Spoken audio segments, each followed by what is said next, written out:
Selamat pagi, perkenalkan saya Yuliana Sustil Umi dengan NIM 1122101113. Saya dari Prodi Manajemen dan di sini saya akan mempresentasikan materi tentang perdagangan internasional dan untuk memenuhi ujian akhir semester. Oke, di sini saya akan menjelaskan materi perdagangan internasional.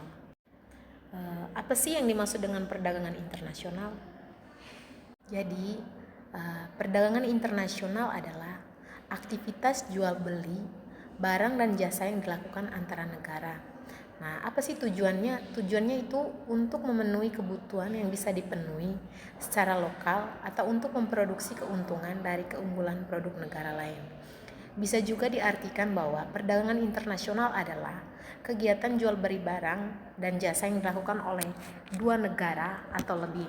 Nah, kegiatan ini mencakup ekspor, menjual barang ke luar negeri, dan impor membeli barang dari luar negeri.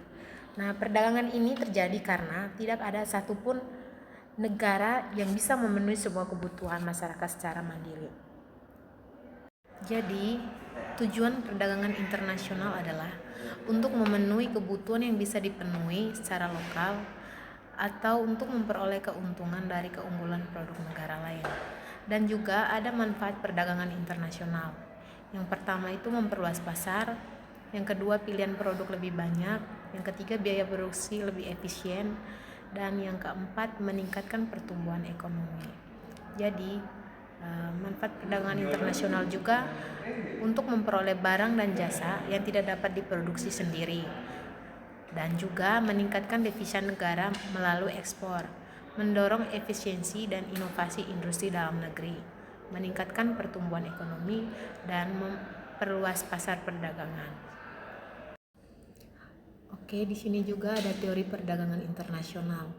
Ada teori keunggulan absolut menurut Adam Smith. Negara harus memproduksi dan mengekspor barang yang dapat diproduksi secara lebih efisien atau biaya lebih rendah daripada negara lain. Nah, bisa juga teori ini menyatakan bahwa negara akan unggul dalam memproduksi barang atau jasa jika negara tersebut dapat menghasilkan lebih banyak dengan biaya yang lebih rendah dibandingkan negara lain. Nah, dengan kata lain, negara ini memiliki keunggulan mutlak dalam produksi jika ia dapat memproduksi suatu barang dengan lebih efisien daripada negara lain. Oke, yang kedua ada teori keunggulan komparatif menurut David Ricardo. Nah, menurut David Ricardo, bahkan jika suatu negara tidak memiliki keunggulan absolut, ia tetap bisa untung jika fokus pada produksi barang dengan kerugian paling kecil. Jadi, teori perdagangan internasional menurut David Ricardo. Menurut David Ricardo, bahkan jika suatu negara tidak memiliki keunggulan absolut, ia tetap bisa untung jika fokus pada produksi barang dengan kerugian paling kecil dibanding negara lain. Nah, di sini juga ada teori Hecker's-Ohlin. Menurut dia, negara akan mengekspor barang yang menggunakan faktor produksi yang melimpah di negaranya dan mengimpor barang yang memerlukan faktor produksi yang langka. Dan ada juga jenis-jenis perdagangan internasional. Yang pertama ada ekspor dan impor. Ekspor adalah menjual barang atau jasa dari dalam negeri ke luar negeri. Contohnya, Indonesia mengekspor minyak kelapa sawit ke India. Dan impor adalah pembelian barang atau jasa dari luar negeri ke dalam negeri. Contoh, Indonesia. Jadi ada faktor yang mempengaruhi perdagangan internasional. Yang pertama ada sumber daya alam, yang kedua teknologi dan inovasi, yang ketiga perbedaan biaya produksi, yang keempat kebijakan pemerintah, yang kelima ada stabilitas politik dan ekonomi. Ada beberapa organisasi perdagangan internasional. Yang pertama ada WTO, World Trade Organization. Dia mengatur aturan perdagangan global untuk menciptakan pasar yang adil dan terbuka. Yang kedua ada IMF, yaitu International Monetary Fund. Dia memberikan bantuan keuangan dan saran kebijakan ekonomi pada negara anggotanya. Yang ketiga ada Bank Dunia.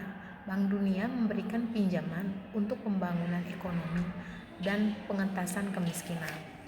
Di sini juga ada contoh kasus perdagangan internasional. Yang pertama ada AFTA, yaitu ASEAN Free Trade Area.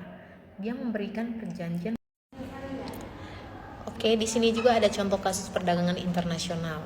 Ada AFTA ASEAN Free Trade Area, yaitu perjanjian perdagangan bebas antara negara ASEAN yang menurunkan tarif untuk memperlancarkan perdagangan regional.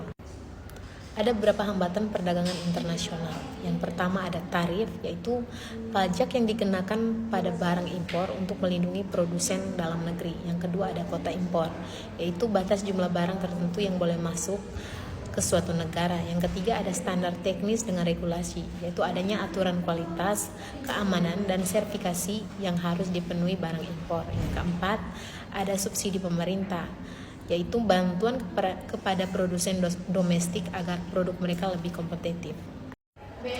Jadi kesimpulannya juga perdagangan internasional memungkinkan negara untuk memanfaatkan keunggulan masing-masing dan mendapatkan produk yang lebih beragam dan berkualitas. Jadi perdagangan internasional juga merupakan aktivitas jual beli barang dan jasa antara negara yang memberikan banyak manfaat bagi perekonomian global maupun nasional. Melalui perdagangan internasional, suatu negara dapat memenuhi kebutuhan yang tidak dapat diproduksi sendiri dan memanfaatkan keunggulan komparatif, meningkatkan pendapatan nasional, memperluas pasar, menciptakan lapangan kerja, serta mempererat hubungan antara bangsa.